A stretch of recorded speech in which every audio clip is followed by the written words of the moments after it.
Praise the Lord. வேதத்தில் நம்ம அநேக அற்புதங்கள் இயேசு சுவாமி நிறைவேற்றினதை பார்க்குறோம். அந்த அற்புதங்களெல்லாம் நம்ம பார்க்கும்போது ஆண்டோடைய வல்லமை விளங்குறதையும் பார்க்குறோம். அதே நேரத்தில் சுகம் பெற்றவர்களுடைய விசுவாசத்தையும் நம்ம பார்க்குறோம். இன்றைக்கும் அவ்விதமாக ஒரு பெண்ணை குறித்து நம்ம பார்ப்போம். சரியா? பொதுவாக பெண்கள் நம்ம எல்லாருக்கும் தெரியும், மாதந்தோறும் ஒரு 3 நாட்கள் நம்ம ஒரு வித்தியாசமான சுகவீனமாக இருப்போம்.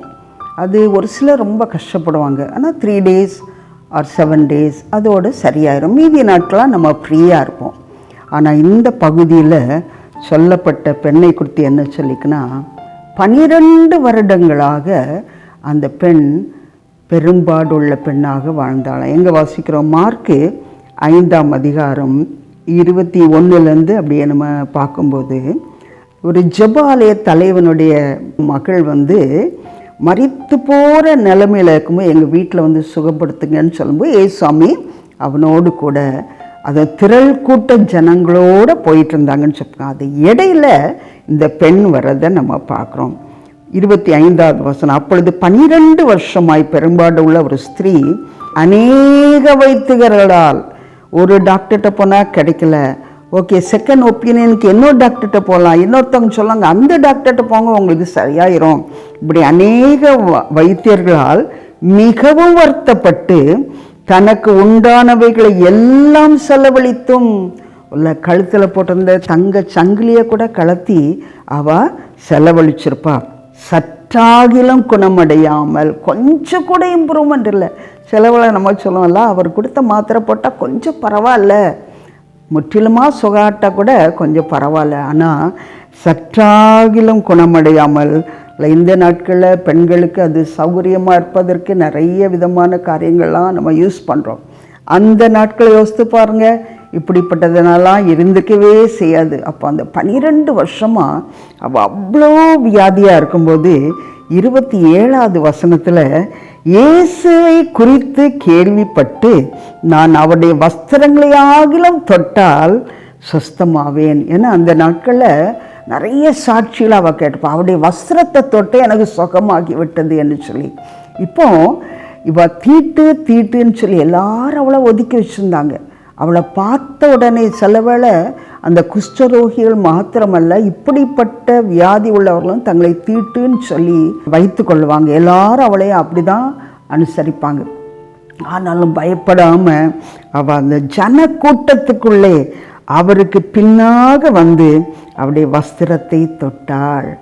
உறுதியான விசுவாசத்தோடு 12 வருஷம் எவ்வளோ மருந்து மாத்திரைகள், சற்றாகிலும் சுகப்படலை, அவரை தொடுவேன்னு சொல்லி தொட்டுட்டாளாம். இப்போ உடனே அவளுடைய உதிரத்தின் ஊரல் நின்று போயிற்று.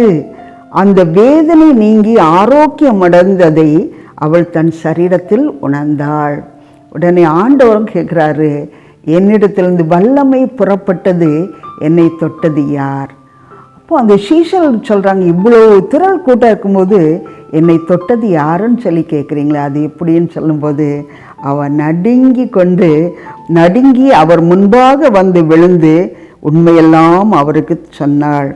இப்போ இயேசு அவளை பார்த்து என்ன சொல்கிறார, மகளே உன் விசுவாசம் உன்னை ரட்சித்தது, நீ சமாதானத்தோடே போய் உன் வேதனை நீங்கி சுகமாயிருன்னு சொல்லி அவளை சந்தோஷமாக அனுப்பி வைக்கிறாங்க. எவ்வளோ பெரிய விடுதலை! உன் விசுவாசம் உன்னை ரட்சித்தது. வியாதியிலிருந்து விடுதலை, அந்த ரட்சிப்பின் அனுபவத்தையும் பெற்று திரும்புகிறாய். ஏன்னா வாழ்க்கையில் நான் சின்ன பிள்ளையா 2ஆம் வகுப்பு படிக்கும்போது, 5ஆம் வகுப்பு படிக்கும்போது, 11ஆம் வகுப்பு படிக்கும்போது கூட என் மூக்கில் ஒரு சதை வளர்ந்து கொண்டே இருக்கும். அப்போ டாக்டர் சொன்னாங்க, வெட்ட கீரையை வெட்டுவது போல், அது தழுக்கிற போல் அது வளர்ந்துட்டுருக்கோன்னு சொல்லி சொன்னாங்க. 4வது முறையும் ஒரு ஆப்ரேஷன் நடந்தது. ஆனால் அந்த நேரத்தில் நான் முற்றிலுமாக என்னை ஒப்பு கொடுத்தேன். ஆண்டவரே, இதை வெட்ட வளரோன்னு சொல்கிறாங்க, நான் என்னை ஊழியத்துக்கு ஒப்பு கொடுத்துக்கேன், இது எனக்கு தடையாக இருக்கக்கூடாது. ஏன்னா இன்றைக்கி நான் உங்கள்கிட்ட பேசும்போது தெளிவாக பேசி கொண்டிருக்கிறேன். அப்பான்னு சொன்னால் அம்மான்னு கேட்கும், அம்மானா அப்பான்னு கேட்கும். சில வார்த்தைகளை எனக்கு பேசக்கூட முடியாது. அப்படி மூக்கில் உள்ள சதை வளர்ந்து தொண்டைக்குள்ளெல்லாம் வளர்ந்து ரொம்ப கஷ்டப்படுவேன். ஆனால் ஆண்டோடைய பெரிய கிருபை இன்றைக்கி நல்ல சுகத்தோடு இருக்கிறேன். தேவன் இயேசு கிறிஸ்து அவர் சிந்திய இரத்தத்தினால என் பாவங்களை கழுவது மட்டும் இல்லாமல் என் மூக்கு சதையும் என்ன சின்ன பிள்ளையாக்கும்போது என்னை ஜோதின்னு நிறைய பேருக்கு கூட மாட்டாங்க, மூக்கு சதைன்னு தான் கூடுவாங்க. இன்றைக்கு உங்கள் மத்தியில் நான் சந்தோஷமாக பேசுகிறேன்னா கர்த்தர் எனக்கு கொடுத்த விடுதலை இன்றைக்கி உங்களையும் சுகப்படுத்த வல்லவர். அவருடைய தழும்புகளால் நாம் குணமாகிறோம் என்று ஏசாயா 53:5 சொல்லப்பட்ட போல என்ன வியாதியாக இருந்தாலும் விசுவாசத்தோடு கேட்கும்போது நமக்கு விடுதலை உண்டு. Praise the Lord. ஆமென்.